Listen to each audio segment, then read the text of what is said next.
ඉතින් කොහොමද? හයිබෝන් ඔයාලා හැමෝටම සුබ දවසක්. ඔයාලා මේ දකින්නේ අපේ අලුත් වගා භූමිය මේ වෙනකොට සම්පූර්ණම සූදානම් කරලා වතුර ලැබෙනකම් බලාගෙන ඉන්නේ. අක්කර 5ක ඉඩමක්. ඉතින් මේක මේ වෙනකොට අපි සම්පූර්ණම කෙහෙල් ගස් තිබිච්ච ඒවා සුද්ධ කරලා මේක පුවාළු තිබුණේ සුද්ධ කරලා තැටියෙන් කපලා පස පෙරලාගෙන ඊට පස්සේ රොටරියෙන් නැවත කැටකුඩු කරගෙන ආපහු තැටි නගුල භාවිතා කරලා නියරවල් ටික දාගෙන කඳන් නියරවල් ටික දාගෙන සම්පූර්ණම ඉඩම සූදානම් කරගෙන තියෙන්නේ මේ ඔක්කොම. අතන පොඩි කොටසක් ඉතුරු වෙලා තියෙනවා, වේලුම වැඩි වෙලා තියෙනවා. ඉතින් එහා පැත්තත් සම්පූර්ණ හදලා සම්පූර්ණම ඉඩම මේ වෙනකොට වැඩ ඉවරයි. දැන් තියෙන්නේ පැල ඉන්දන්න මේක ඇතුලේ අපි සම්පූර්ණම ඇඹුල් කෙසෙල් පැල 2000ක් හෝ 2500ක් ඉන්දන්න තමයි ටාගට් එක තියාගෙන ඉන්නේ.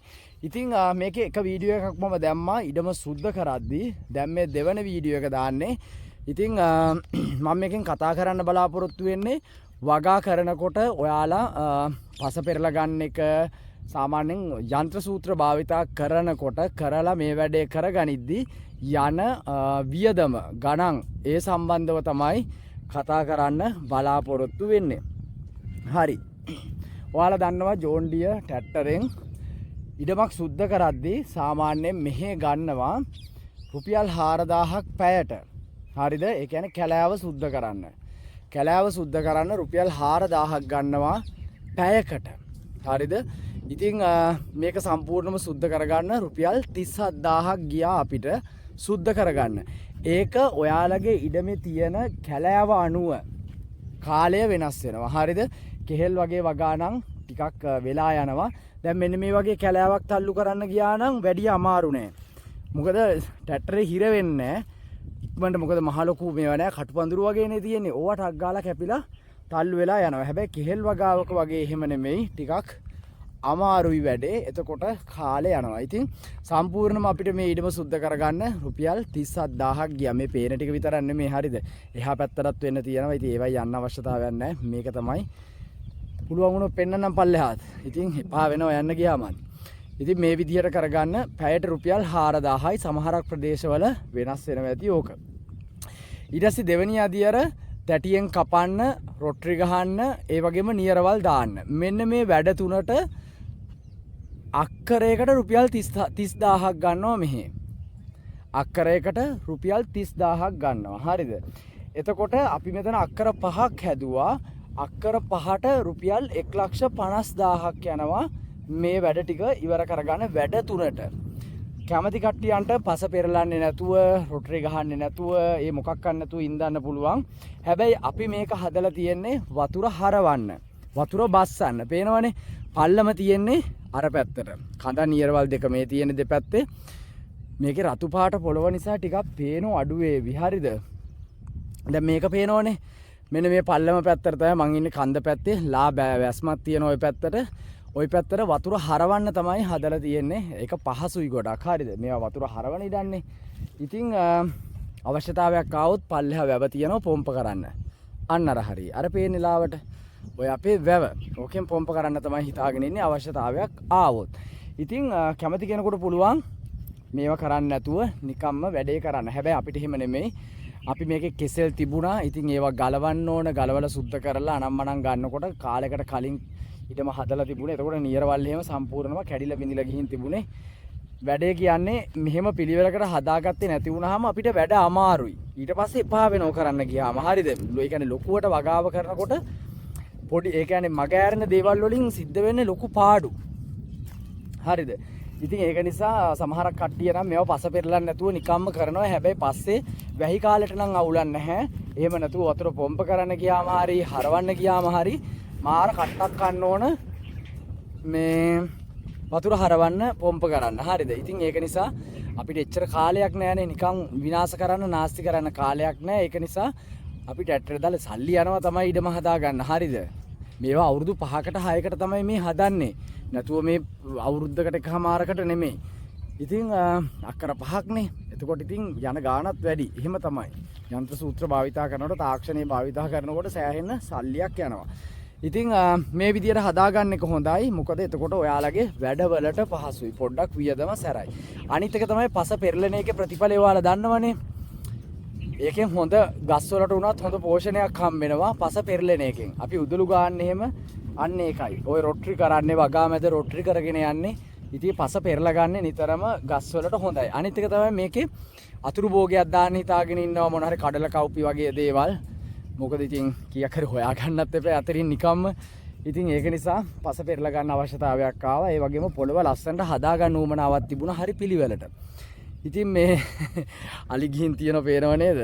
කන්න දෙයක්වත් නැහැ. ওই දෙපැත්තේ ගොඩ ගහලා තියෙන ඒවා කන්න තමයි ඇවිත් තියෙන්නේ. ඉතින් ඔන්න ඔය විදිහට පස පෙරලලා කඳන් නියරවල් දාලා හදාගත්තාම අපි හැමෝටම පහසුයි වැඩේ කරන්න වගාව ඉස්සරහට කරගෙන යන්න. මොකද වතුර තමයි අනිවාර්ය සාධකය. ඉතින් වතුර ටික හරියට වගාවට ගහ ගන්න නැත්නම් එපා වෙනවා. වගාවකින් වැඩකුත් නැහැ. අපිට වැඩත් එපා වෙනවා. හරිද? අපි එක ඉඩමක එහෙම වුණා අපිට. මැද කඳන් නියරවල් දැම්මා අපි රොට්‍රි ගැහුවේ නැහැ. ඒකෙන් අපි අදටත් මාර කට්ටක් කන්නේ ඉතින්. වතුර ගහන්න ගියාම. එහෙම තමයි. කරනකොට වගාවක් පටන් ගන්නකොට ඉඩම අනිවාර්යෙන් හදා ගන්න. හරිද? මොනව කරන්නත් කලින් වියදම යනවා තමයි. එහෙම නැත්නම් වගා කරන්න සෙට් වෙන්න එපා. වගාව කියලා කියන්නේ සූදුවක් වගේ. මම හැම වෙලේම කියනවා ලාභ පාඩු දෙකම වෙනවා. ඒ මොකක් වුණත් වගා කරන්න කලින් තමන්ගේ භූමිය අනිවාර්යෙන්ම හදාගෙන ඉන්න ලස්සනට. එහෙම නැති වුණොත් මං කියන්නේ මේ සෝෂල් මීඩියා වලට වගා කරන එකක් ගැන නෙමෙයි කියන්නේ. හරිද? ගොඩක් දෙනෙක් අද වෙනකොට සෝෂල් මීඩියා වලට වගා කරන සීන් එකක් තියෙනවා. ඒක ඉතින් මම කියන්නේ එහෙම නෙමෙයි ලස්සන හදන එක නෙමෙයි මම කියන්නේ පහසුව හදාගන්න. පහසුව හදාගන්නකොට ලස්සන නිකම්ම එනවා. ඉතින් මම මේක කරලා තියෙන්නේ මේ ලස්සනට පෙන්වන්න නෙමෙයි අපේ පහසුවට අපේ කාලය ඉතුරු කරගන්න. ඉතින් ඒක නිසා පුළුවන් නම් තමන් කරන වගාව අනිවාර්යයෙන්ම භූමිය 100% හදාගෙන ඉන්න. පොඩි පොඩි අඩුපාඩු තිබ්බට කවන්නේ. පුළුවන් තරම් භූමිය හදාගෙන ඉන්න. එතකොට ඔයාලට වගා කරන්න පහසුයි. ඉතින් මම ගණන් හිලව් ටික ඔයාලට කිව්වා අක්කරේට රුපියල් 30000යි වැඩ තුනට තල්ලු කරන්න පැයට රුපියල් 4000යි. මේ කොටස අපේ ඉතුරුනා වතුර නැතුව ඒ වතුර නැතුව කියන්නේ තෙතමනේ මදි වුණා. මේ ටික කරන්න මෙතනින් පල්ලෙහා ටික හදලා තියෙනවා ආපහු. කොහොම තමයි මෙන්න මේ කොටස විතරයි අපිට ඉතුරුනේ. මේ කොටසත් ඒ විදියම තමයි පැටියෙන් කපලා රොට්‍රි කරලා නියරවල් දාලා තියෙන්නේ. හරි ලේසි වතුර පාර මේ තියෙන්නේ මං චූටියට ට්‍රැක්ටරේ තැටියෙන්ම කාණුවකුත් අල්ලගත්තා. පේනවද මේ? ඔන්න බලන්න. මට තියෙන්නේ වතුර පාර මෙතෙන්ට දාන්න තව කාණුව පොඩ්ඩක් පාදලා වතුර පාර මෙතෙන්ට දැම්මට පස්සේ මෙතෙන් මේකට ඕන වෙනකොට මෙතනින් කඩලා මේ පැත්තට යවුවා මේ පැත්ත બ્લોක් කරා. ඒක වැදිලි වුණාට පස්සේ ආපහු මෙතෙන්ට වතුර පාර ගෙනාව අර පැත්ත අතනින් બ્લોක් කරා මේ පැත්තට වතුර ටික යවුවා. ගානට යනවා. ඉතින් ඔන්න ඔය විදිහට තමයි මේ කාණුව සම්පූර්ණයෙන්ම හදලා තියෙන්නේ වතුර පාර අරයි යන්න. පේනවද? එකින් එකට બ્લોක් කර කර යවන්න පුළුවන්. ඉතින් ඔන්න ඔය විදිහට නැත්තම් පහස් ඒ කියන්නේ නැත්තම් අමාරුයි. මොකද දන්නවද? ඒ කියන්නේ අපිට අනිවාර්යයෙන්ම කුලී කාර්යෝ ගන්න වෙනවා. එක්කෙනෙකුට වැඩිය ගන්න වෙනවා.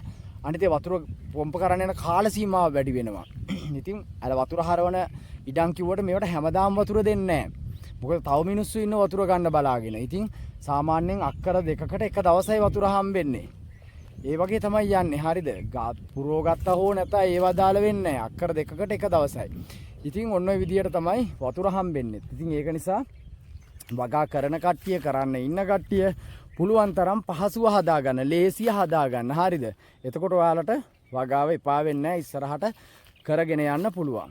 ඉතින් මේ චුට්ට තමයි අපිට ඉතුරුනේ. හරි එහෙනම් මේ තමයි අපේ අලුත් ඉඩම. හදාගත්තු ඉඩම වගාවට එහෙනම් ගිහිල්ලා හැමෝටම ජය වේවා. මේකේ වැඩ පටන් ගන්නකොට දැන් උඩවලෙන් වතුර ඇරලා තියෙන්නේ. තව දවස් 4-5ක් වගේ යද්දි අපේ මේ ඉඩම් වලට වතුර පාර එනවා. බොහෝ දුරට ඊට කලින් වහින්න ඉඩ තියෙනවා. හැමතැනටම වහිනවා. හම්බන්තොටට වහින්නේ නැහැ. මන් දන්නේ නැහැ ඇයි කියලා. කොහොම හරි කමන්නේ ඉස්සරහට වහිනේ. තාමත් හුලං මේ පැත්තෙන්මයි එන්නේ. හුලං හැරිලා නැහැ.